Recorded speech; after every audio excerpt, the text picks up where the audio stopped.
Hola, mi nombre es Andrea Elizabeth Rivera Salcido y el día de hoy les voy a hablar sobre dos articulaciones del miembro superior para mi materia de biomecánica 2. Para esto yo elegí el codo y la muñeca. Primero iniciaremos comentando los movimientos artrocinemáticos del codo, los cuales son flexión, extensión, pronación y supinación.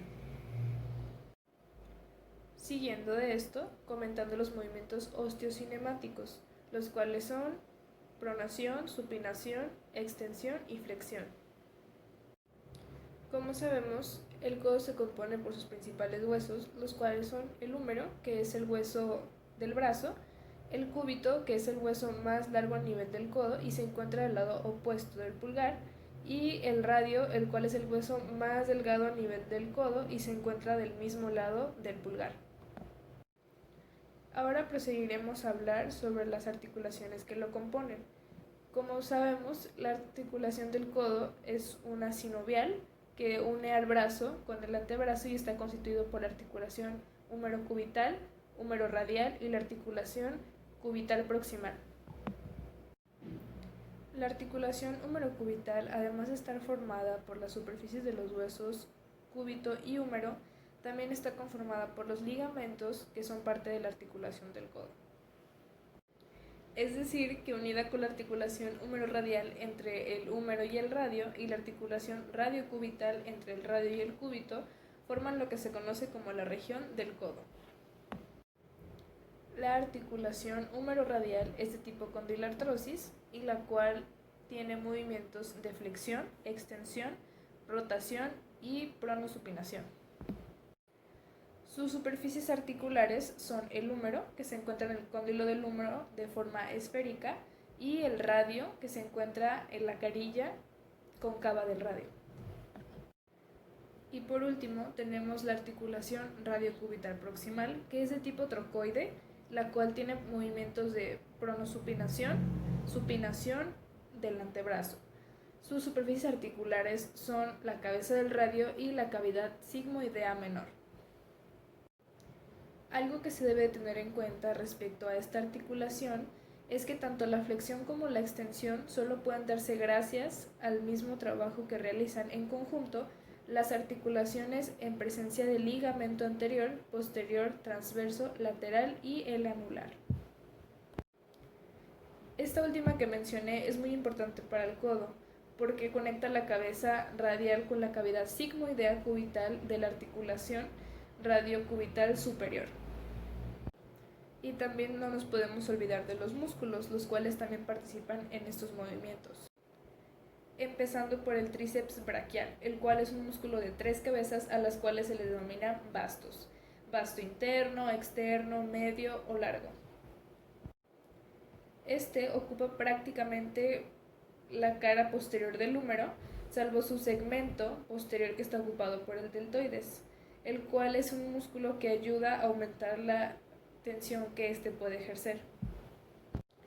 Ahora proseguiremos con el músculo supinador largo, que como su nombre lo dice es un músculo bastante alargado, más de la mitad de este es un largo tendón. Este ocupa toda la cara anteroexterna del antebrazo y su origen está en el borde externo de la tercera parte inferior del húmero, en la cresta supracondílea. De ahí dispone sus fibras a lo largo de toda la cara lateral externa del antebrazo. Su punto de inserción está en la apófisis estiloides del radio, en la base del pulgar. El músculo supinador corto es un músculo ancho situado debajo del supinador largo y de los músculos extensores. Este mismo rodea la parte superior de la diáfisis radial. Su origen se encuentra en la cara posterior del alecrón y un poco en la cara posterior del epicóndilo humeral. El músculo pronador redondo tiene origen en la cara anterior de la epitroclea y en la apófisis cronoides del cúbito. Su inserción se encuentra en la cara anteroexterna de la tercera parte superior del radio. Su función es la pronación del radio sobre el cúbito. El músculo pronador cuadrado se encuentra en la región topográfica de la muñeca. Está muy lejos del punto de apoyo, por lo que por poco se contraigan estos, se hace el movimiento de pronación. Su origen está en la cara anterior de la cuarta parte del cúbito. Su inserción está en la cara anteroexterna de la cuarta parte del radio. El músculo cubital anterior se localiza en el borde interno del antebrazo. Es uno muy voluminoso y es muy visible por detrás. Su origen está en la epitróclea, en el alecrón y en el borde posterior del cúbito. El cubital anterior se localiza en el borde interno del antebrazo, el cual es uno muy voluminoso y es visible por detrás. El músculo braquial anterior es un músculo bastante profundo, situado por la parte de atrás del bíceps braquial. El músculo acóneo está situado en la parte posterior del epicóndilo del húmero. La función de este es muy importante, ya que evita el pellizcamiento de la cápsula articular de la membrana sinovial del codo cuando se producen movimientos bruscos. Ahora proseguiré a hablar sobre la articulación de la muñeca, que como sabemos se le denomina muñeca al área anatómica que establece la unión del antebrazo y la mano. Sus características estructurales permiten el desarrollo de movimientos complejos en diferentes planos del espacio. Y su red de ligamentos favorece la fijación del sistema del hueso y la estabilidad de todo el complejo articular.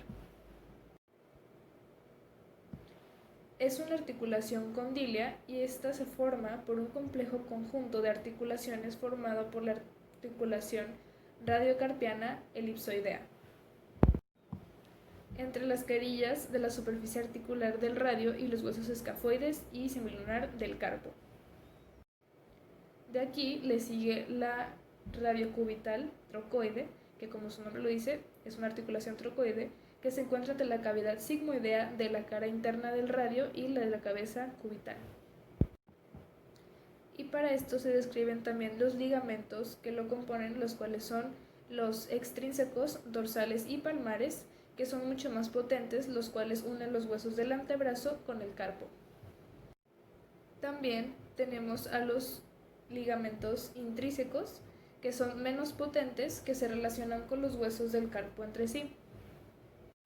Y todo este sistema de ligamentos favorece la estabilidad de los huesos del carpo y de la muñeca en sentido general.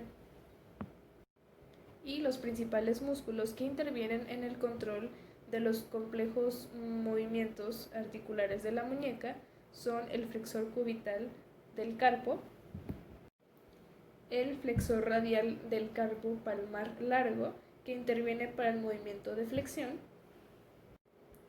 el extensor cubital del carpo, los extensores radiales corto y largo del carpo, que son utilizados para el movimiento de la extensión,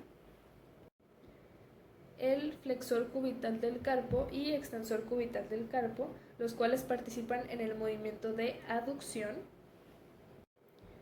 También tenemos al flexor radial del carpo, al palmar largo, a los extensores radiales largo y corto del carpo, los cuales participan en el movimiento de abducción.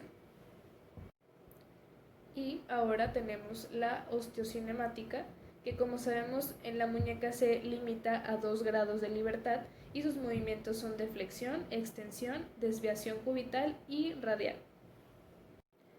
Y por último hablaremos sobre la artrocinemática de la misma, de los cuales sabemos que sus ejes de rotación son medial y lateral y anteroposterior del movimiento de la muñeca. Por último, responderemos a una pregunta que se nos planteó, la cual es ¿por qué el licenciado en fisioterapia u ocupacional debe entender la biomecánica de la extremidad superior? Y mi respuesta es que al tener conocimiento sobre estas estructuras anatómicas de esta extremidad superior, podremos ser capaces de entender cuáles son sus funciones y también qué articulaciones, huesos, músculos participan en conjunto para lograr una correcta ejecución de movimientos de la misma. Eventualmente todos estos conocimientos nos permitirán identificar cuando un movimiento no se esté ejecutando de manera correcta en el paciente para así abordar el caso de la manera más adecuada para lograr su rehabilitación.